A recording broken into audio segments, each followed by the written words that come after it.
Let's make a super simple drawstring bag. You can do this to any size or any of your own measurements. This is how mine turned out, and I did a quilted patchwork panel on the front, but you don't have to. What you'll need is 4 pieces of fabric the same size, 2 for the outside, 2 for the inside. And then you want to stitch them right sides together along 3 edges, leaving the top open. So just do it with a 1/4 inch seam allowance. So this is the lining, and it's just open at the top for where the bag will be. Do the same for the outside pieces, put them right sides together, just paying attention to making sure everything is lined up really nicely.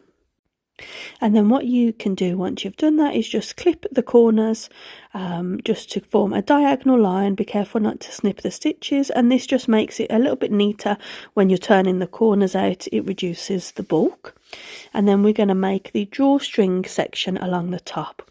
So this isn't quite the same width as the bag. It's about 1 inch shorter on either side, so 2 inches shorter by 4 inches. But if I was to do it again, I'd make this taller.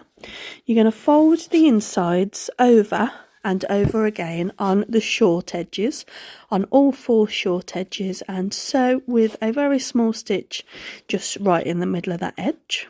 And then you need to fold it in half lengthwise, give that a press, and now you're going to sew a channel for where the drawstring will go. I'm using 1/2 inch ribbon, so I'm just going to sew a channel either side. I just marked it with a quilting marker, but you don't have to mark it if you don't fancy, but I can't sew straight very often.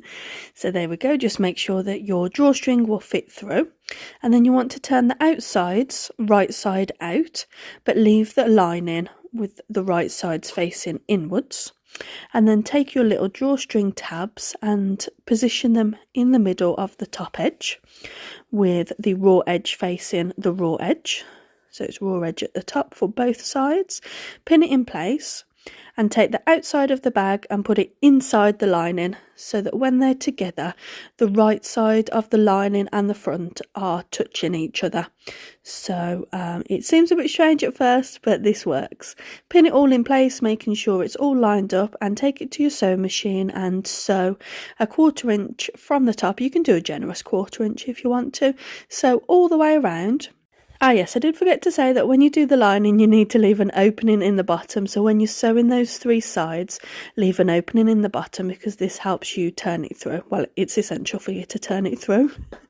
Turn all of your layers in the correct way through that small hole, and then just close it up on your machine. You will have a visible stitch on the outside, but it's inside the bag. And then just shove the lining inside the bag. And now, as you can see, everything is going to need a good press. So we'll sort out all the seams, but just give it all a good shove through. Make sure it's all correctly positioned in there. And then with the lining, just iron it from the inside, just to make sure the lining is pushed down and that it's all in the correct position, and just to iron out all of the creases from turning it through that tiny hole. And then what you want to do is remove the back off the sewing machine, so you've got an open space underneath the sewing machine, and then just sew fairly close to the top of the bag just to hold the lining down. This is called a top stitch, and it will just help it look really neat. Now for the drawstring, I like to put a safety pin on the end so that you can easily feed it through the channel. If you're using rope or something, you can also do this, and then just keep feeding it through the channel.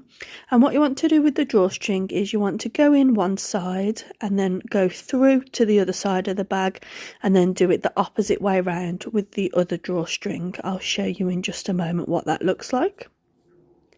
Be careful not to twist the string or anything when you're passing it through to the opposite side. Try and keep it as even as you can.